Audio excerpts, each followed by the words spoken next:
So City played Liverpool over the weekend, and going into the international break, I felt like this game really was a just overall statement sender for the rest of the Premier League and for the rest of Europe and overall the world.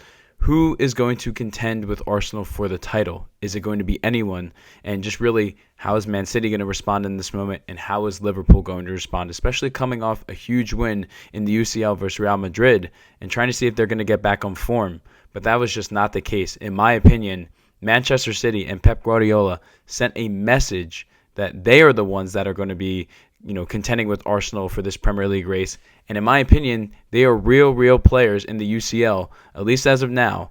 We'll see how the rest of the season goes, but I think this is a huge statement as of today. Manchester City just had their way with Liverpool. In my opinion, they were dictating the play. They looked more physical, and they honestly looked like they wanted it more. There were some opportunities that Liverpool had, which we will discuss, but it really, in my opinion, was again set by, Manchester City with the pace. Like, they just were dictating everything. It looked like, again, they were even more on the ball in the beginning of the game, and especially being at the Etihad, they were feeding off that. And the first real big moment of the game was the penalty. The penalty was given. The keeper, he goes for Doku when he's still in the box. He was just almost out of the box, actually. He almost got away with it, but he didn't. It was a penalty, in my opinion. And they put Haaland up there. I know Haaland is a little iffy at pens, but I really usually expect him to make those. He actually doesn't. He doesn't. And credit to the keeper for Liverpool for doing a really good job of anticipating that. He was guessing right, and that's where Haaland went, and he stopped him. But this is what Haaland does. Not much later, he gets a cross into the box, and he has a towering header that somehow sends the ball the opposite direction of the keeper. I don't know what Liverpool's keeper was doing because it was a little too easy to get that header in, and he just completely fooled the keeper. He was larger than the defender for Liverpool, and he scores. And it doesn't matter. And just like that missed penalty, yes, it's key. It doesn't matter as much. It doesn't matter as much because this guy just continues to score at such a rate. I'm honestly annoyed with myself. And please do not take gambling advice from me. I am not a professional gambler by any means. I actually don't do it as much anymore, thank God. But that's not related to the video.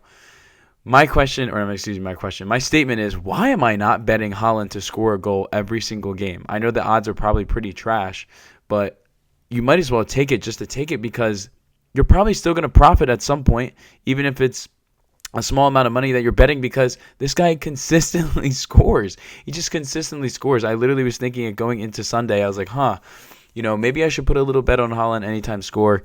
And he does. And it just is so impressive what this guy is doing. He is literally scoring in almost every single game for Manchester City. He is by far the most clinical striker I've ever seen in my life of watching this sport. I haven't been watching for long, but he's the best one I've seen so far. He's just so clinical, like I said. He consistently gets the job done.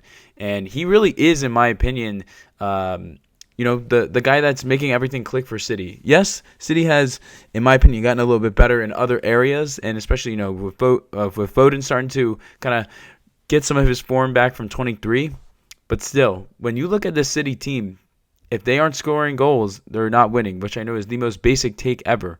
But when you look at the context, who's scoring the goals? It's almost always Haaland.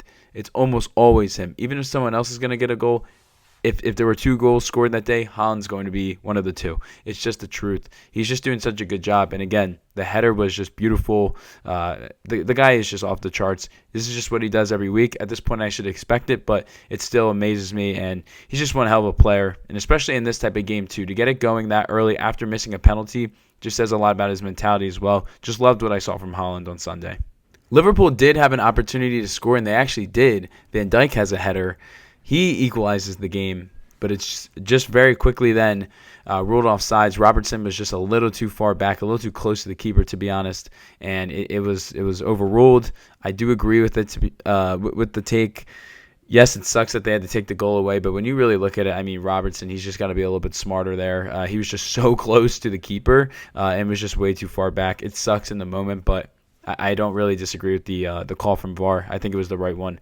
though it was the right one, it was a huge blow to Liverpool as they didn't score for the rest of the game, and you could really see, they were a little bit, not necessarily defeated, but that would have been a huge goal to make it 1-1 going into half. That completely changes the game and just, changes how the entire game is going to be played, what to expect for the rest of them, saying a lot about their morale and, their ability to fight. But once that goal got taken away, it just felt like Liverpool kind of just, started lowering their heads a little bit, and we saw the result of that not much later. Right before half, Gonzalez scores for City, and he gets a deflection off of Van Dijk as well. It goes in. It was a beautiful strike, honestly. Yes, I know the deflection was there, but still, it was pretty far out. The ability to make that shot was huge. It goes in. The City fans go wild, and at that point, like I said, it was just 1-1. The goal is taken off for Liverpool, and now it's 2-0. And that just, again, completely changes how you're looking at the game. I mean, it's 2-0 already at the half. It's just a tough spot to be in for Liverpool, especially, again, what they've dealt with the last month and a half. You're on the road as well at the Etihad, which is never an easy place to play over the last 5 to 10, 15 years. And it just is a tough spot to be in, and that's where they were.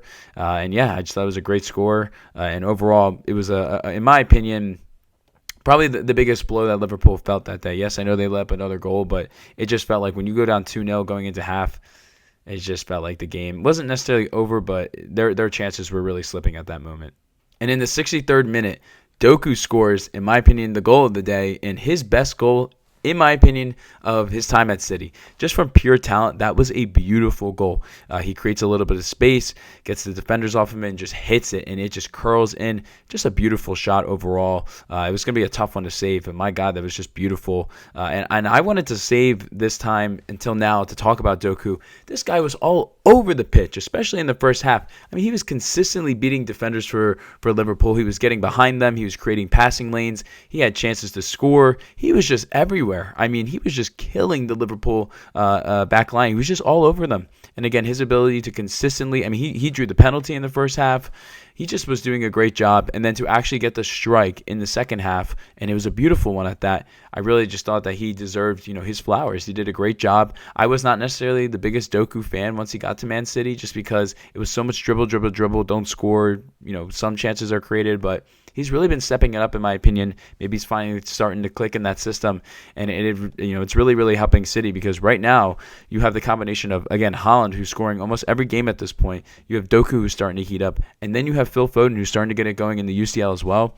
It's just looking like a typical City front three, and they look like a devastating combo as well. Or excuse me, not combo. I don't even know what I'm saying. Whatever that word is, the three of them are dangerous. The three of them are dangerous, and I just wanted to give Doku credit again. He's just doing a great job of again just beating his defenders. He's actually scoring.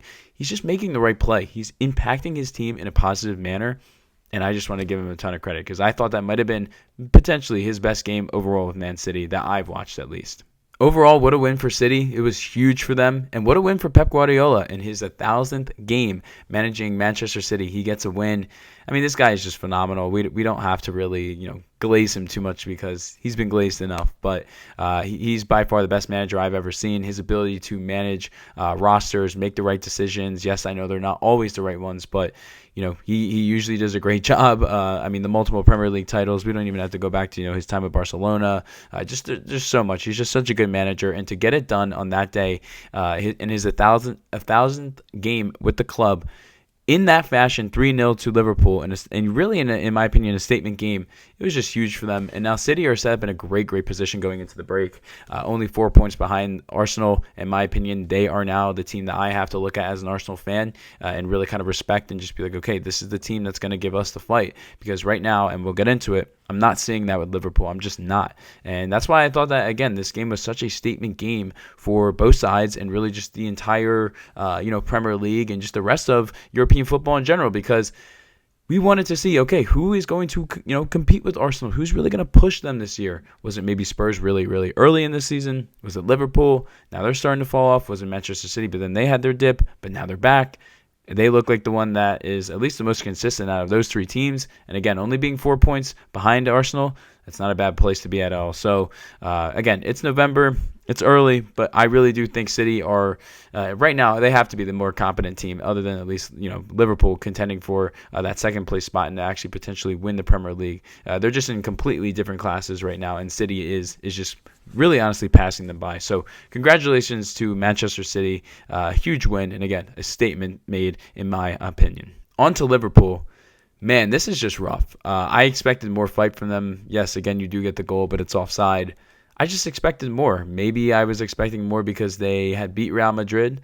I thought maybe, they stepped up to that moment. Can they finally step up to this one? But we just didn't see it. There was just really a lack of fight, really until the second half. I felt like in the second half they at least had some chances, but again, they don't capitalize on them. They don't capitalize on these chances, so it doesn't matter. And it's just really the overall form that they are and where they're at right now on the table.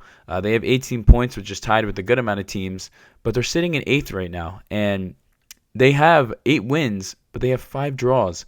And at this point of the season, it feels almost premature, but it's just the way that they've been playing. I don't know if I can say that they're really even contending for a title at this point. I mean, they are just so inconsistent. It's honestly a joke. Just for the amount of money that they've spent on this team, I know that the guys had to gel here and there, but this is just not what really anyone was expecting. And I just don't feel comfortable at this point saying that Liverpool are title contenders, because what has showed me that they are title contenders other than the idea of that they're supposed to be title contenders? They're just not. Arne Slot, I mean, he's really got to start, showing us a little bit of something, because I'm not in the camp that he needs to be sacked, but how does it go from so good last year to this bad this year? And, some of these guys are now your guys. It's just showing us a lot. So I'm just really disappointed in, Liverpool from a neutral standpoint. Just their ability to not fight is pretty shocking, honestly, especially with some of the guys on that team. I know age is catching up with some of them, but still, you have leaders in that club. You have Salah, you have Van Dijk, you have guys that have been through these battles, and we're just not seeing it from this club. And I really do question again, what would even make this season successful for Liverpool? Qualifying for the UCL next year? Because we're getting to that point. We are getting to that point. Again, I know they're in a tight race, but they're 8th. They're in 8th. Just very curious to see how the rest of their season goes. Of course, we're going to be monitoring that over here, but still, it's just been extremely disappointing from Liverpool, and especially on Sunday, the lack of fight was just shocking. That's all I had on this one. Just wanted to get my thoughts on this potential title clash, or at least title contending clash, if you want to call it that. Again, Manchester City, they made a huge statement. Liverpool, I'm disappointed. But hey, these are just what we are, having to analyze. I'm just going off of what I'm seeing, and this is what I'm seeing at this current moment. It was, again, a huge result for Manchester City. And that's really all I have for this one. We'll be covering the Prem, of course. It's on international break. It is what it is. But once it's back, we'll be right back at it. I might have a couple videos about it here and there still. But overall, loving what I'm seeing from the league. It's so tight right now. And again, it's looking like City are going to be potential, at least title runner-uppers, or whatever that term is for Arsenal. So we'll see how that goes. But yeah, all I had in this one. If you like this video, feel free to give it a like. Please let me know your thoughts down below on the game if you had any. And if you're interested in my short-term content, that will be in the description down below with my link to my TikTok. If you like this type of content, feel free to subscribe. Like I said, we're going to be continuing to break down the Premier League and the rest of European football. And yeah, that's all I had in this one. If you made it this far in the video, I greatly, greatly appreciate you. And I will see you guys on the next one. Peace, guys.